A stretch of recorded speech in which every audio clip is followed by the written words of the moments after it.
If, like me, you love a good book, you'll know just how pleasurable it is to be transported from the cares and worries of the everyday world by a truly compelling read.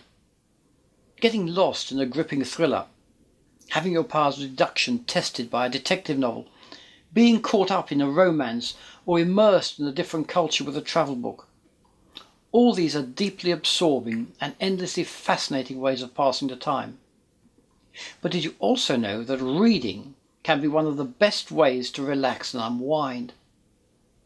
That when it comes to unwinding and physically relaxing, a good book is better than listening to your favourite piece of music, playing a video game, or going for a walk.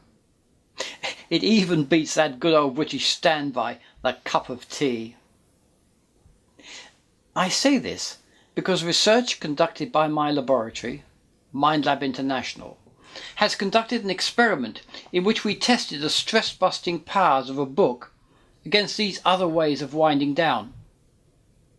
In our study, male and female volunteers aged between 19 and 54 read their favourite volumes whilst wired up to measure changes in their heart rates and stress levels. They were kept in the dark about the exact nature of the research and merely told it was a study of stress. We fitted them out with devices to monitor physical changes in their bodies. These included heart rate and skin conductance. This is a very sensitive indicator of stress and relaxation and is actually used in the lie detector. They were then stressed in a variety of ways, for example by having to complete an IQ test or play a video game against the clock. After each stress-inducing activity, the volunteers were allowed to relax for 6 minutes in one of 5 ways: by walking outdoors, listening to tracks from a Beatles album, playing a video game, drinking a cup of tea or coffee, or reading their favourite book. These books included romances, spy stories, travel, crime, historical fiction and so on. As they relaxed in these different ways, changes in their heart rates and stress levels were carefully monitored. After just 6 minutes of quiet reading, their stress levels fell by almost 70%. Heart rate slowed and tense muscles relaxed. Second most effective way of relaxing was listening to music and drinking tea. Taking a walk reduced stress by just under half, and playing a video game by around a quarter. By losing yourself in a thoroughly engrossing book, you can escape from the worries and stresses of the everyday world and spend a while exploring the domain of the author's imagination. This is more than merely a distraction. The reader is actively engaging her or his imagination, as the words on the printed page stimulate their creativity and cause them to enter what is essentially an altered state of consciousness. Time passes more quickly and the outside world intrudes less on their senses. When we speak of someone being lost in a book, we are literally describing their temporary absence from the real world. The result, as this study showed, can be a rapid and significant reduction in mental and physical tensions, as heart rate slows, muscles unwind, and worries are forgotten.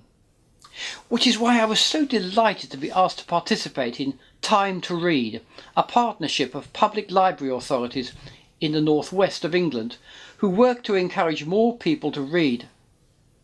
They were as excited as I was to discover that as little as 6 minutes reading can help to reduce stress and so significantly help people improve their health. There are real health benefits to reading, in fact.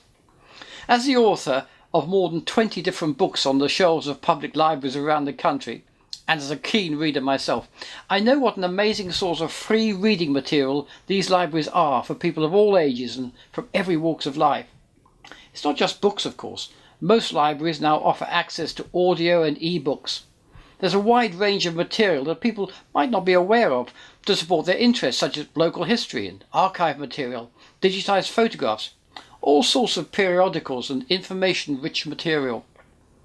Libraries around the country are keen to support someone's health in many ways, offering self-help health books, health information, and in many places access to targeted support by working with partners such as Macmillan Cancer Support or the Alzheimer's Society.